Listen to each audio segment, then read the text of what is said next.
Good morning. We are extremely pleased that you are here. It is good to come together for the purpose of co-creating. Do you agree? Yes. You are enjoying your leading edge position? Yes. You are enjoying how life calls new desire forward in you? You are enjoying that natural expansion of your own desire? You like clarifying it? You like tuning to your desire? Do you realize that that is what deliberate creating is? It's lining up with your desire. You like knowing that you are the creator of your own experience? Do you? Not so much, huh? Well, we know, we watch you. At first, it's invigorating to realize that you create your own reality until you see what a mess you're making of it.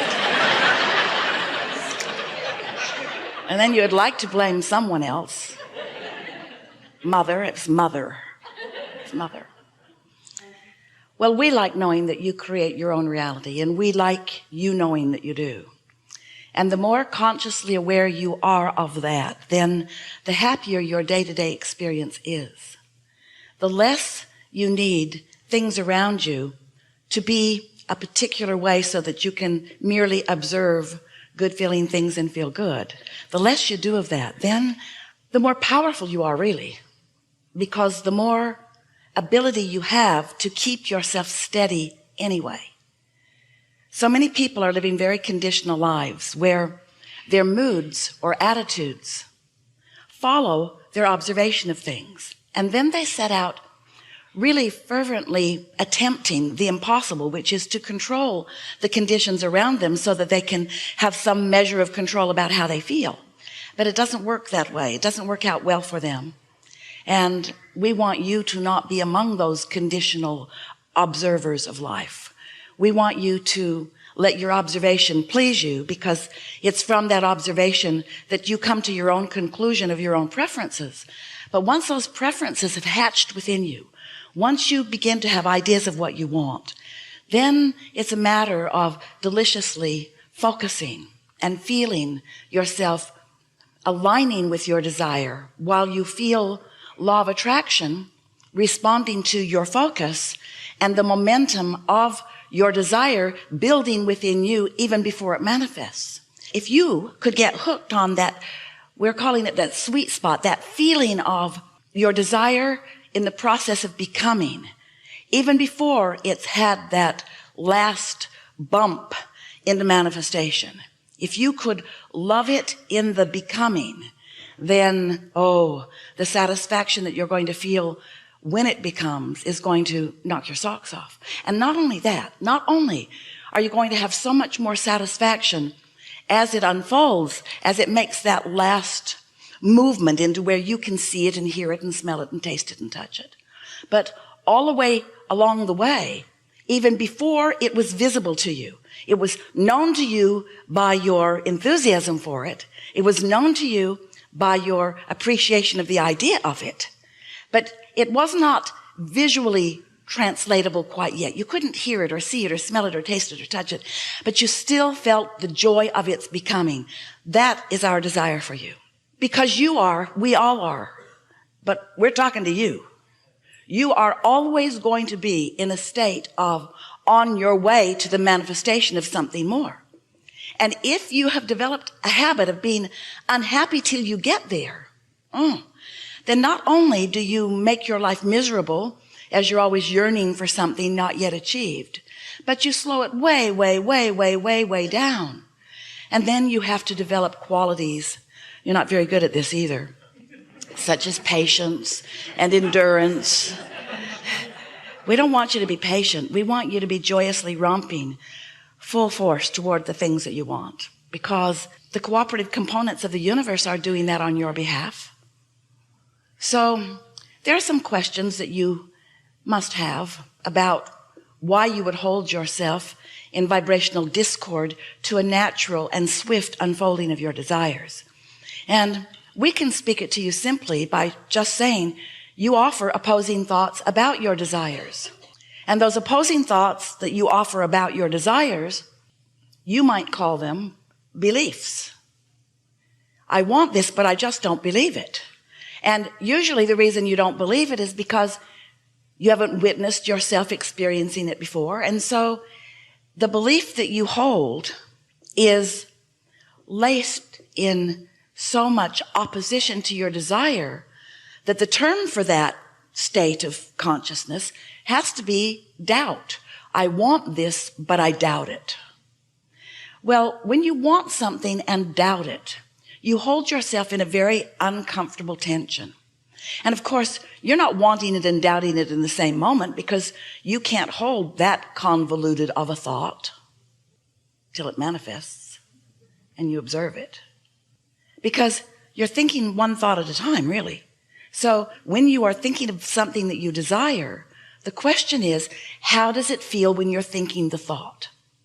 And the way it feels is your clue about whether this is a desire thought or whether this is a doubt thought. So recently we have begun offering an analogy that when life helps you to know that you want something, it's like you put an engine on you, the train. You're a train, you're on a nice flat surface. There's no hill to climb. It's just a nice flat surface. And when you manifest, now you're going to think that's an odd word, but it isn't. When you manifest a desire, when a thought comes into your mind and you're thinking, I really would like that, that's like plunking a powerful engine on your train going that way. But if the next thought that follows is, but I don't think I can do that, then you plunk an equally powerful engine on the other end of your train going in the opposite direction, so you don't gather any momentum. You don't gather any enthusiasm. Where if you said, I think I would like to have this, and the reason that it is attractive to me is because, and I get the idea that I would enjoy it for this reason and this reason and this reason. Now, another engine, another engine, another engine, more momentum, more momentum, more momentum. And you are becoming, because of your not contradicted broadcast, which law of attraction is responding to, you are becoming more powerful. Your point of attraction is more powerful when you don't contradict it. When you say, I want it, but you don't gain any momentum. There's no power. Your point of attraction doesn't improve. You just, as far as you are concerned, stand still. Now, nothing is ever really standing still. What's happening is there is force going this way and force going this way. So there's a lot going on. You're just not going anywhere because you are contradicting your own thoughts. Now, you don't have to do that. And the reason that you do that is because you're addicted to manifestations. We would like to help you change your addiction to mood or attitude or the way you feel. We would like you to be more aware and more in desire of feeling momentum than seeing the results of what momentum accomplishes, just for a little while. If you could just skip the, I want this to manifest, I want to see it in my driveway. I want this to manifest, I want to move into it right now. If you could just hold off on needing the manifestation to be happening right now in that full manifested awareness. If you could just enjoy your journey to it. Now, we've talked about this. So many have talked about how the joy is in the journey. But today, it is our desire that you really get that you really come to know that you are an extension of source energy, and that source energy is flowing to you and through you at all times. And when you are allowing it, you are at your optimum feeling of happiness. And you came here not to get stuff done. You came here for happiness. But we don't know any of you who can be here and not have life show you things that you want. In other words, you don't feel happiness if you don't have an engine of desire calling life force through you. So it's nice the way it's set up, because you can't be here and not have that happen. You could not. None of you can. No one ever could. You cannot turn your desire factor off. You can't turn it off, because the contrast that you're living in is just causing you to focus and get those juices flowing. You can't turn that off. But you've got a choice about whether, since the desire is flowing through you, you have a choice about whether you join the desire and let the momentum go and let your desire naturally unfold, or whether you, in human terms, use all of your wisdom and all your objectivity and all your long practice in order to prove to yourself that this desire that you hold is not possible because engine.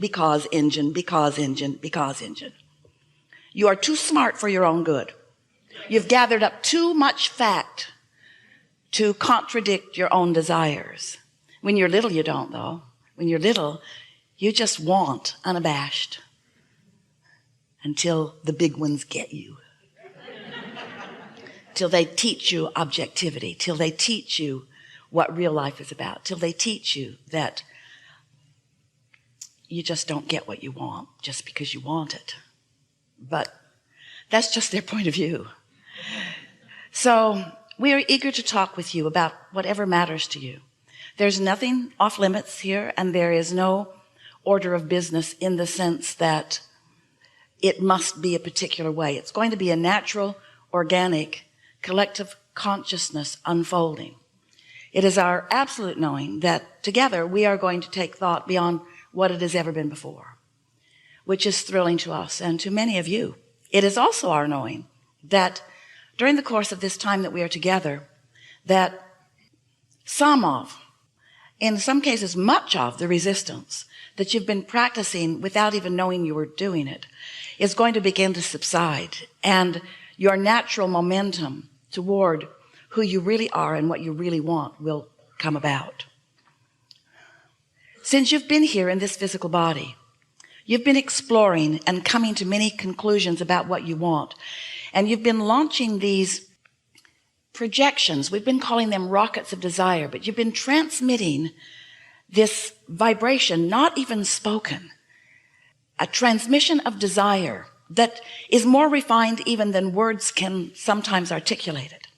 So you've been launching these rockets of desire, and the source within you has gathered them, is holding them, is knowing them, is being them. And because your own inner being is the knower and the holder of your true desires, law of attraction is responding to that, you might call it a collection of desires. And law of attraction being the engine of the universe, law of attraction responding to those desires means that you have, whether you know it or not, and whether you like it or not, you have expanded that far into more. You have evolved vibrationally while you may not have yet caught up with it in terms of your physical manifestation. You might not be able to see it yet, but it exists just the same, and your inner being is the evidence of it. And more important, the mood, the attitude, the knowing, the vibrational stance of your inner being is the proof of it. So when you accidentally, usually, or deliberately stumble into or walk deliberately into thoughts that cause you to feel happiness, that means you have joined that broader knowing of the source within you. And you are, for the time of that happiness, a perfect vibrational match to the expansion that you have created through the contrast that you've been living. And for the amount of time that you remain in that not contradicted, happy state, momentum about what you are asking for happens. And hints of it show up to you, clues show up to you, evidence of it shows up to you. So today, as we're chewing with you about things that matter to you, it is our desire to help you to lower resistance. You can't lower your desire. The source within you demands that. But you could stop fighting your own expansion. And that really is what this gathering is about. We've been calling it the art of allowing who you really are to manifest out here where you can live it fully, where everyone else can see it.